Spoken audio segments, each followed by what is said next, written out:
Olá, seja bem-vindo ao Audiobook da Morgan. A leitura de hoje é a continuação do capítulo 20 do livro O Assassinato de Roger Ackroyd, por Agatha Christie. Mas antes de começarmos essa leitura, eu vou pedir para que você se inscreva no meu canal e ative o sininho das notificações.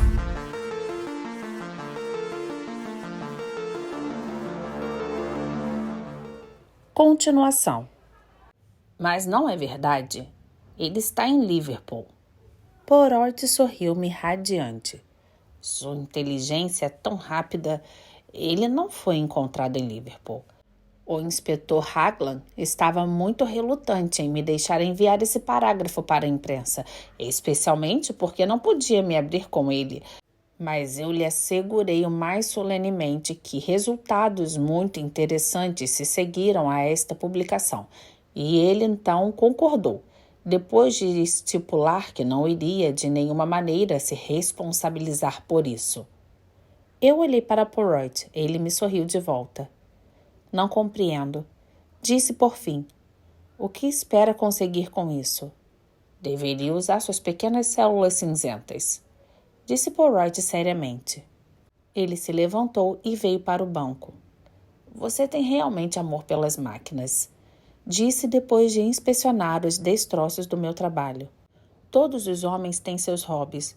Eu chamei a atenção de Poirot imediatamente para o rádio que havia feito.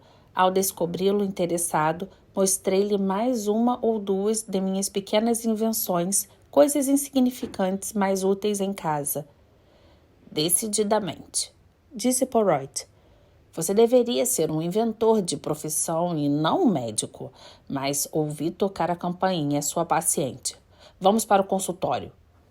Uma vez eu já ficara impressionado com os resquícios de beleza no rosto da governanta. Esta manhã fiquei novamente impressionado.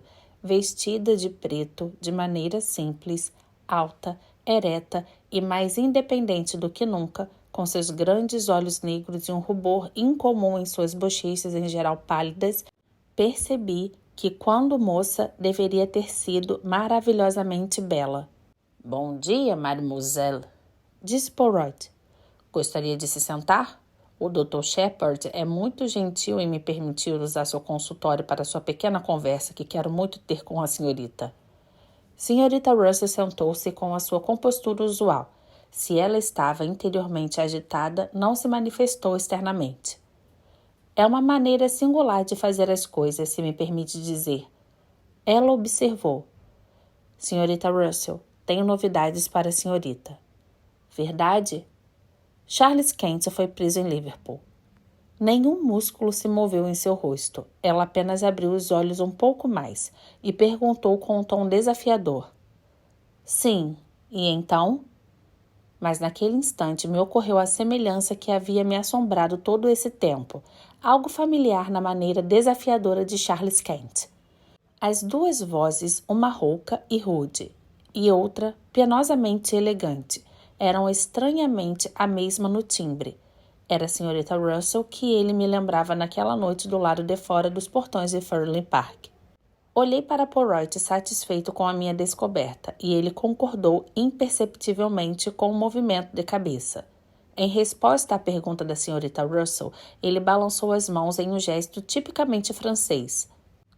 Achei que poderia ficar interessada, só isso. Ele disse calmamente. Bem, não estou exatamente interessada. Disse senhorita Russell. Quem é esse Charles Kent, afinal? Ele é um homem, mademoiselle, que esteve em Furley na noite do assassinato. Verdade? Felizmente para ele tem um álibi. Às 9h45 ele estava em um local público e 1 milha de distância. Sorte a dele, comentou senhorita Russell. Mas ainda não sabemos o que ele estava fazendo em Furley Park, quem ele foi encontrar, por exemplo. Receio não poder ajudá-los, disse a governanta educadamente. Nada chegou aos meus ouvidos, se isso é tudo. Ela fez um movimento com a intenção de se levantar. Poirot a interrompeu. Não é tudo, disse suavemente. Esta manhã surgiram novas revelações. Parece agora que o Sr. Ackroyd foi morto não às 9h45, mas antes. entre as 8h50, quando o Dr. Shepard saiu, e as 9h45. Vi a cor desaparecer do rosto da governanta, deixando-a com a palidez mortal. Ela se inclinou para a frente com o corpo balançando. Mas Senhorita Croyd disse... Senhorita Croyd admitiu que estava mentindo. Ela nunca esteve no escritório naquela noite. Então parece que temos o homem que procuramos na figura desse Charles Kent. Ele veio a Furley, não pode dizer o que estava fazendo ali. Eu posso dizer o que estava fazendo ali. Ele nunca tocou em um fio de cabelo do velho Croyd. Ele nunca chegou perto do escritório. Ele não o fez, eu lhe digo. Ela se inclinava para a frente. Aquele autocontrole de ferro estava quebrando finalmente. O terror e o desespero estavam em seu rosto. Monsieur Poirot, acredite em mim. Poirot se levantou e foi até ela. Ele bateu-lhe no ombro de modo tranquilizador. Mas sim, acreditarei. Eu tinha de fazê-la falar, sabe? Por um instante, a suspeita despontou nela. O que disse é verdade? Que Charles Kent é suspeito do crime? Sim, isso é verdade. Só você pode salvá-lo dizendo a razão da sua vinda a Furley. Ele veio me ver. Ela disse em uma voz baixa, rápida. Eu saí para encontrá-lo. No quiosque, sim, eu sei. Como sabe? Mademoiselle, é a profissão do Hercule Poirot descobrir as coisas. Eu sei que você foi mais cedo lá fora e que deixou uma mensagem no quiosque dizendo a que horas você estaria lá. Sim, fiz isso. Eu tive notícias dele dizendo que estava vindo. Eu não ousaria deixá-lo vir até a casa. Escrevi para o endereço que ele me deu e disse que o encontraria no quiosque. E eu descrevi para ele para que pudesse achá-lo. Depois temi que ele não esperasse lá pacientemente e saí correndo para deixar um bilhete dizendo que eu estaria ali às 9h10. Não queria que os empregados me vissem, então saí pela janela do salão da recepção.